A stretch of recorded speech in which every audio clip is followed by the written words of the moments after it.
Welcome back to Celebrity Radio. It's Alex Belfield here in the gorgeous Venetian Hotel and Casino with undoubtedly the biggest legend in terms of reviews, in terms of respectability, and in terms of turning up at your event you all want. Robin Leach, how are you? I'm unbelievably well, thank you, Alex. You are delicious, and I'll tell you, I was just sat by the pool the other day, and one of my favourite people is Howard Stern, and I put in Howard Stern Vegas just to see what happened, and there you were with him as the icon of Vegas, the man that knows everyone and everything. You are completely unique, and you're above the lot of them. I admire you for that. Well, thank you. I've been here 15 years, and it's an extraordinary city, and it every day never ceases to amaze me. It's a city that completely reorganizes itself, changes itself, transforms itself from one week to the next. Sometimes, we drive around in this city and you look at a new building that's gone up and you take a breath and you say, well, that wasn't there yesterday. Where did that come from? Was that there last week? It's quite amazing. I mean, things change in this city. Buildings go up, buildings come down, and nobody bats an eyelid. It's quite remarkable. And it's not necessarily fair. Those who survive don't necessarily mean that they're better than anyone else. You can come and go on a whim in this town. You could be open on the Sunday and closed down on the Monday. It's a tough city when it comes to decision making. The change that goes on in this city is quite remarkable. I came here in '99, and the next change was just taking place with the arrival of Bellagio, the arrival of the Venetian. When I arrived here, there was, I think, 6 tiny nightclubs, maybe 5 tiny nightclubs. Everybody was talking about shows and entertainers. We'd gone through the era of the Elvis and the Rat Pack and everything, but they were just beginning to bring in big shows. 2003, 2004 was the beginning of the arrival of Celine, which changed the entire demographic on the Strip, and then whereas it had been, Vegas was the city where old stars came to die. Suddenly Celine changed that, and now it was respectable to come and perform in Vegas, and that started that change. Caesars Entertainment built the Coliseum for Celine. Now it was okay to build big theaters, 4,500 seat theaters. People thought they were crazy. Who would pack a theater with 4,500 seats every night of the week? And then 2005, 2006, the nightclub era started. First with Rain over at the Palms, and then a slew of nightclubs started, and then they began competing with each other, and now we're up to, $250,000 a night for a DJ to spin somebody else's music. And now we have mega clubs, and this week, while you're visiting from London, is the opening of the 65,000 square feet Dre's Beach Club and nightclub. I want you to think of this: 65,000 square feet. This is larger than the White House in Washington, D.C., on top of a roof of a hotel, with not one swimming pool, not 2 swimming pools, but 8 swimming pools on the top of the roof of a hotel on the main boulevard of the city. It defies logic and defies comprehension. In fact, as Victor said to me this week, nobody can build this anywhere in the world. It cannot be duplicated. You could only do this in Las Vegas. It's become ridiculous. People earning $250,000 a night to play other people's music. So that is the era that we are in at the moment. I think that will change. I can't predict what's coming next. But yeah, you're right. It's a city that changes constantly. What's coming next? I don't have a clue. It's interesting as well. There seems to be infinite ideas, infinite opportunities, and infinite budgets. I'm like you. I first came here 15 years ago, and the Wynn wasn't here. That was built, and it was just so stunning. And every time they build something new, it's bigger than the last. And it seems like Cirque came in, and that transformed the town as well. Some people resent their success, but you can't doubt that they're all amazing shows. Circus was a complete trendsetter, and now, as I reported this week, they're beginning to revamp all of those shows as they go into not their first decade, but their second decade. They've got to start thinking about how they add in and mix in hip-hop. I'm going to tell you an apocryphal story. It's not a true story, but it's a story that puts it all in perspective.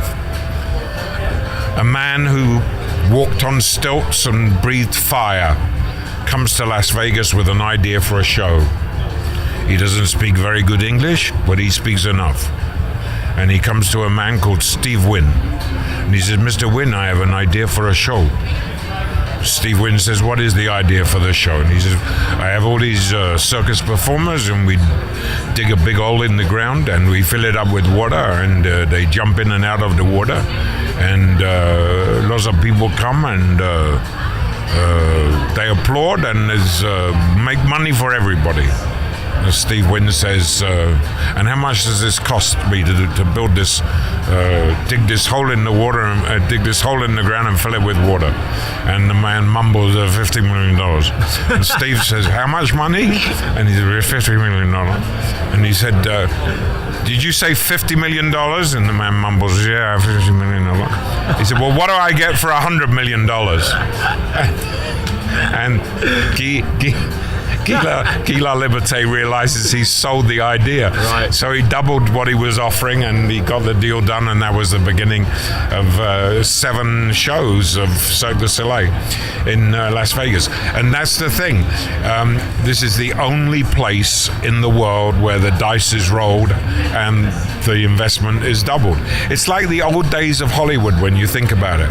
A scriptwriter took a story to the people who ran the old studios at Metro-Goldwyn-Mayer, and they said, we have an idea for a movie. And they said, well, how much does the movie cost? And they said, well, $20,000. And they said, well, can we get a spectacular for $40,000? And they said yes. And that was how Charlie Chaplin started. And it's the same thing here. You know, these are the gunslingers. It's the only place where you don't have to answer to bean counters, and it's the rule of one man. You know, here at the Venetian and the Palazzo, it's Sheldon Allison. Across the street at the Wynn and the Encore, it's Steve Wynn. And so if you have a good idea and they like the idea, they bankroll it, and before you know what happens, you've got a brand new idea rolling down Las Vegas Boulevard. But much in the way you describe it as gambling, I mean, there are losers, and big-time losers. You can put something on here and it can die a death, and you lose millions within a heartbeat. Steve asked Kenny Ortega, who was the creator of This Is It for Michael Jackson. He sat him down 2 years ago, and he said, I want to create a show that's never been done before, and I'm willing to invest $20 million to get it started. He said, I want you to make a show that we can put on the stage what is impossible. That was the mandate. Put on the show, put on the stage everything that is impossible. Can you do it? And Kenny Ortega said, I believe that I can do it. He said, I want you to make what is impossible possible on the stage. And after $20 million, they discovered that they could not put on the stage.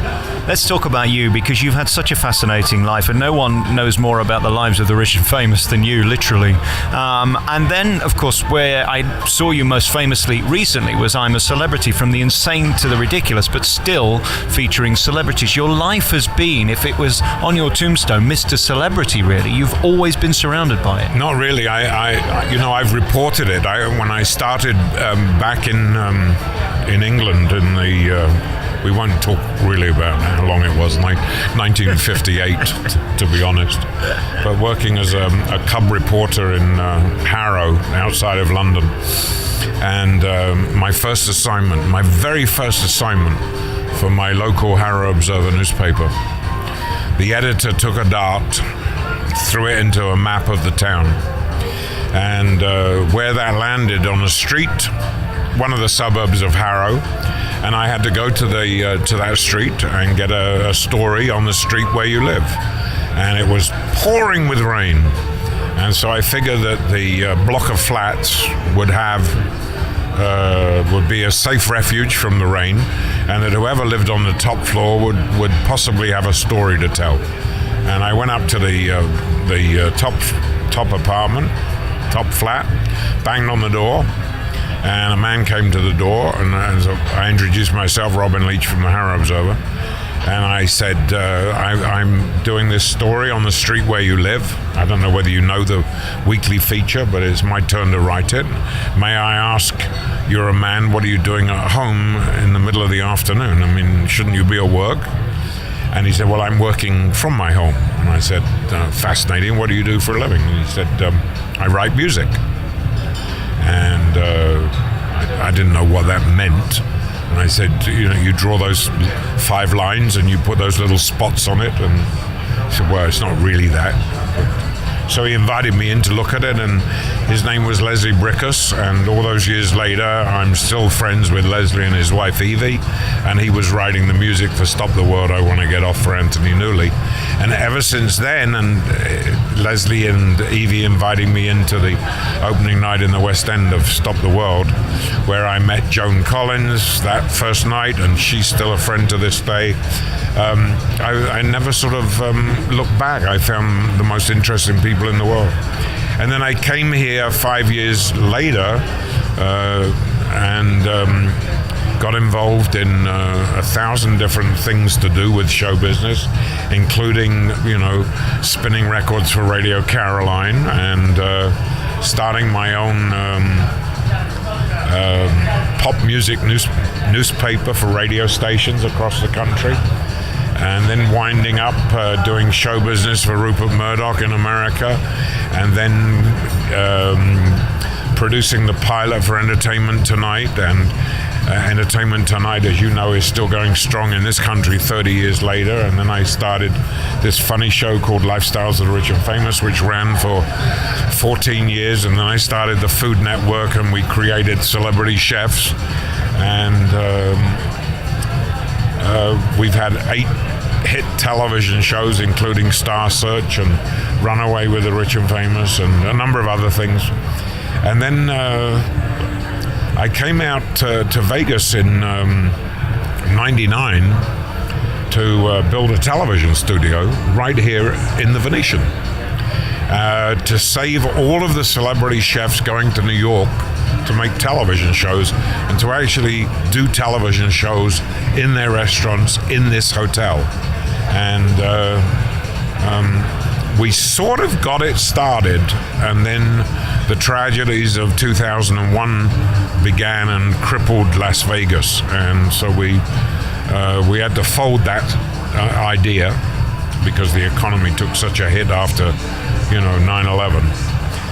But I fell in love with the city and discovered that the city of Las Vegas was paranoid about television. They feared television. They didn't understand television at all, frightened of it. They thought that it stopped people gambling.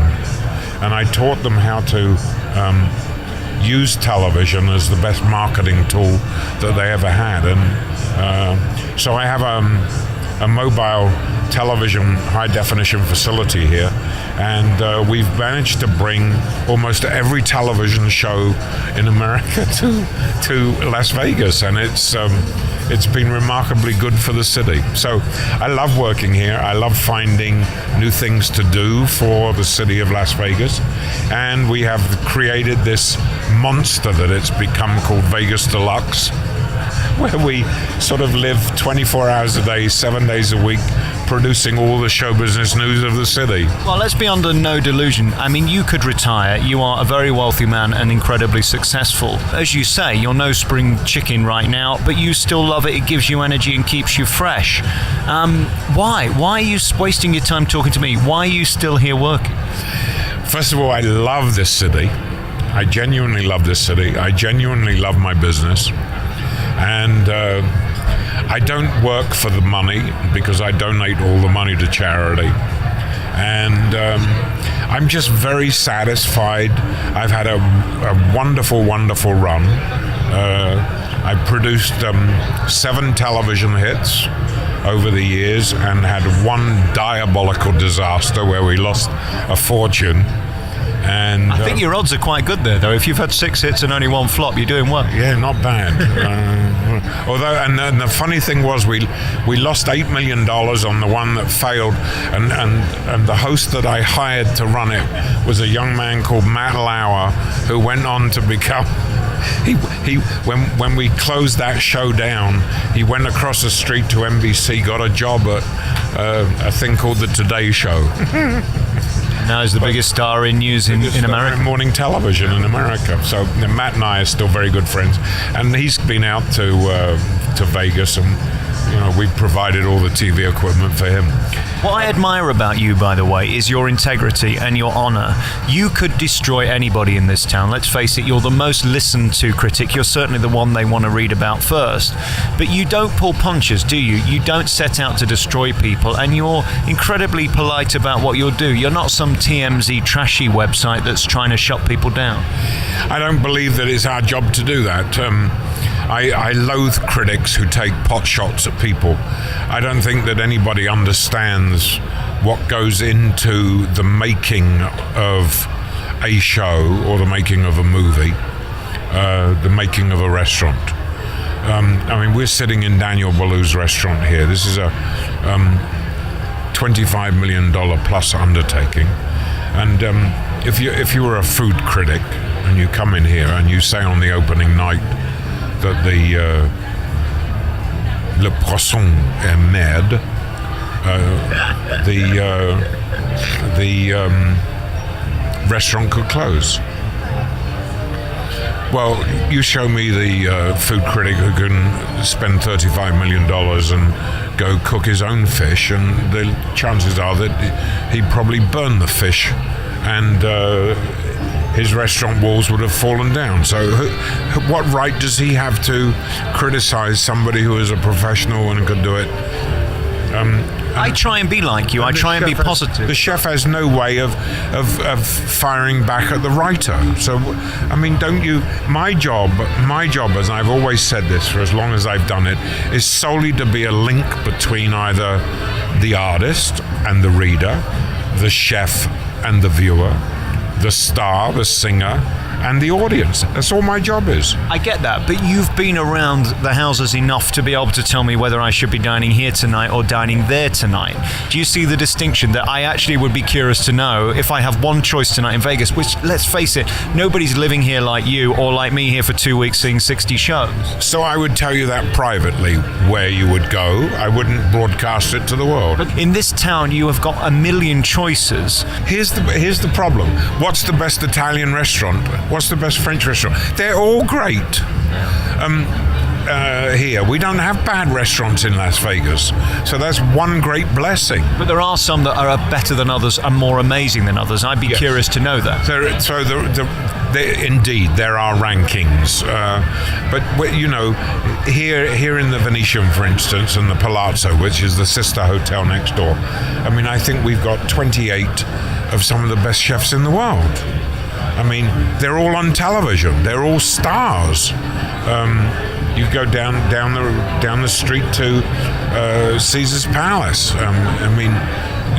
They're all named chefs. These are brands. They're not going to serve a bad meal. They're not going to have a bad restaurant, because you can't have somebody leaving Vegas and say, the meal that they got from a major television celebrity chef was so disgusting, it would destroy that person's reputation. Every one of the hotels is a city unto itself. If you stay in a hotel like we're in the Venetian, you never have to leave the Venetian. I think it's 7,860 rooms between the two. And you have enough restaurants here that you could eat here for a month without ever duplicating them. And in fact, I think that if you put me to the test, Alex, I could give you 365 restaurants, not in this hotel, but in the city, one for every night of the year. If I were to ask you what's the best show or the best hotel or the best restaurant, would you be willing to tell me, or is that not for this? It's very, very, very tough. I think that if you to ask for what is the best restaurant in the city, you start to have to qualifying things. For what amount of money? Well, if money is absolutely no object, and you happen to like French food, you cannot beat Joel Robuchon. I mean, you know, this guy is not called the Pope of food for no reason. He's not called the Chef of the Century for no reason. 36 types of bread, I think he offered. Yeah, I mean, it's totally out of control. Ludicrous, isn't it? You know, I think I got out of there for $9.80 the last time. Is that true? And it is, but equally, you can have an enjoyable experience having a burger somewhere that's well cooked for $30. Excuse me, you want to order a burger in Daniel Boulud's restaurant?